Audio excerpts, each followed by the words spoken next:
Hello বন্ধুরা, example 2 তে আমরা দেখব আরো একটা এক্সাম্পল হচ্ছে ডিফারেনশিয়াল ইকুয়েশনের। তো find the output signal of the system where the system response is h of n equal to 3 into 1 by 2 to the power n u of n minus 2 into 1 by 3 to the power n u of n, and the input signal is x of n equal to 1 by 4 এর পাওয়ার n u of n। তাহলে যদি আমার একটা system response দেওয়া থাকে আর input response দেওয়া থাকে, output response বা আউটপুট সিগন্যালটা যদি বের করতে বলে তাহলে আমরা y of n মানে স্মল y of n টা যদি বের করতে বলে তাহলে আমরা বের করব কিভাবে, সেটা এখন আমরা একটু দেখব। তো আমরা আগেই দেখছিলাম যে যদি এলটিআই সিস্টেমে দেখছিলাম বা এমনি যে কোনো একটা সিস্টেমে দেখছিলাম, একটা h of n হচ্ছে একটা সিস্টেম রেসপন্স থাকতো আর তার ইনপুট হিসেবে আমরা হচ্ছে x of n কে দিতাম আর আউটপুট পাতাম হচ্ছে y of n। তো সলিউশনে আমরা দেখি, using the convolution of output response of a system is. তো একটা যে কোনো একটা সিস্টেমে যদি আমরা হচ্ছে কনভলিউশন যদি করে হয় তাহলে y of e to the power j omega equal to পাই হচ্ছে x of e to the power j omega into h of e to the power j omega। তো এখন আমার কাছে তো ভ্যালু আছে হচ্ছে x of n R h of n এর। তো এখন যদি আমরা x of n থেকে যদি x of e to the power j omega বের করতে চাই তাহলে নিশ্চয়ই আমার ডিসক্রিট টাইম ফুরিয়ার ট্রান্সফর্ম অর্থাৎ DTFT করতে হবে। আর h of n থেকেও যদি আমি h of e to the power j omega বের করতে চাই তাও আমাকে কিন্তু অবশ্যই DTFT করতে হবে। তাহলে আমরা করি, প্রথমে হচ্ছে x of n কে যদি আমরা হচ্ছে x of e to the power j omega বের করি তাহলে x of n equal to 1 by 4 এর পাওয়ার n u of n taking DTFT, তাহলে আমরা পাবো x of e to the power j omega equal to 1 divided by 1 minus 1 by 4 এর 4 into e to the power minus j omega। একইভাবে যদি আমরা হচ্ছে h of n টাকে যদি DTFT করি তাহলে আমরা হচ্ছে পাবো 3 divided by, মানে 3 তো আগেই ছিল আমার হচ্ছে মাল্টিপ্লিকেশন আকারে, তাহলে 3 টা আমরা রাখলাম, রেখে 1 minus 1 by 2 e to the power minus j omega minus 2 divided by 1 minus 1 by 3 e to the power minus j omega। তো এখন এইটাকে যদি আমরা হচ্ছে যে যদি আমরা লসাগু করি হরগুলোকে তাহলে আমরা এটাকে একদম সিম্পলিফাইড করে লিখতে পারবো হচ্ছে 1 by 1 minus 1 by 2 e to the power minus j omega into 1 minus 1 by 3 e to the power minus j omega।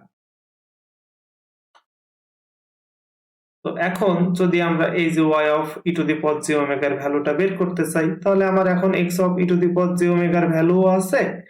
h of e to the power j omega এর ভ্যালুও আছে। তাহলে যদি ভ্যালুগুলো বসিয়ে দিই তখন আমার ইকুয়েশনটা দেখতে হবে ঠিক এইরকম, 1 divided by 1 minus 1 by 4 e to the power minus j omega R 1 minus 1 by 2 e to the power minus j omega, 1 minus 1 by 3 e to the power minus j omega। তো এখন যদি আমরা এইটাকে তিনটা অংশে ভাগ করতে চাই তাহলে নিশ্চয়ই আমরা হচ্ছে ওই যে পার্শিয়াল ফ্রাকশন করতে চাই, তাহলে হচ্ছে আংশিক ভগ্নাংশে রূপান্তর করতে চাই। তাহলে আংশিক ভগ্নাংশ রূপান্তর, এই ইকুয়েশনটার আংশিক ভগ্নাংশে রূপান্তর করার জন্য সবথেকে সহজ যে পদ্ধতি সেটা হচ্ছে কভার আপ রুল ইউজ করে করা। তাহলে কভার আপ রুল ইউজ করা খুব একটা কঠিন না, যেটাকে আমরা জিরো করতে চাই প্রথমটাকে আমরা লিখে দিলাম এবং প্রথমটাকে জিরো করার জন্য এই যে e to the power j omega কোন ভ্যালুর জন্য এই ইকুয়েশনটা জিরো হবে, তাহলে e to the power j omega এর ভ্যালু যদি 2 হয় তাহলে 2 divided by 2 মানে হচ্ছে কত 1, তাহলে 2 divided by 2 equal to 1, তার মানে হচ্ছে ইকুয়েশনটা হচ্ছে 0। কাজে আমরা হচ্ছে এইটাকে জিরো করার জন্য e to the power minus j omega এর ভ্যালু 2 ধরলে হচ্ছে 0 হচ্ছে, কাজেই প্রত্যেকটা দুইটার জায়গায় হচ্ছে e to the power j omega এর ভ্যালু 2 বসিয়ে দেব। একইভাবে মাঝেরটা বসিয়ে দিলাম। তো এইটাকে জিরো করার জন্য আবার আমার হচ্ছে এখানে e to the power minus j omega এর ভ্যালু 3 বসালেই কিন্তু এই ইকুয়েশনটা জিরো হয়ে যাচ্ছে, তখন হচ্ছে 1 minus 3 by 2 1 minus 3 by 4। একইভাবে লাস্টেরটা বসিয়ে দিলাম, এটাকে জিরো করার জন্য এর value e to the power minus j omega এর ভ্যালু 4 বসালেই জিরো হয়ে যাচ্ছে, কাজে এখানেও e to the power, এখানেও 4 এখানেও 4। তো এখন যদি আমরা হচ্ছে এই ইকুয়েশনটাকে আরো একটু সিম্পলিফাইড করি তাহলে যে এইভাবে ক্যালকুলেশন করার পর লিখতে পারি আর এই যে এটাকে যদি একদম সিম্পলিফাইড করা হয় তখন আমার ইকুয়েশনটা দেখতে ঠিক এইরকম হয়। তাহলে y of e to the power j omega equal to আমরা ফাইনালি লিখতে পাচ্ছি 6 divided by 1 minus 1 by 2 e to the power minus j omega minus 8 divided by 1 minus 1 by 3 e to the power j omega plus 3 divided by 1 minus 1 by 4 e to the power minus j omega। তো এখন যেহেতু আমি y of e to the power j omega এর value পেয়ে গিয়েছি, এখন আমার বের করতে হবে y of n এর ভ্যালু। তাহলে এইটাকে আমরা আবার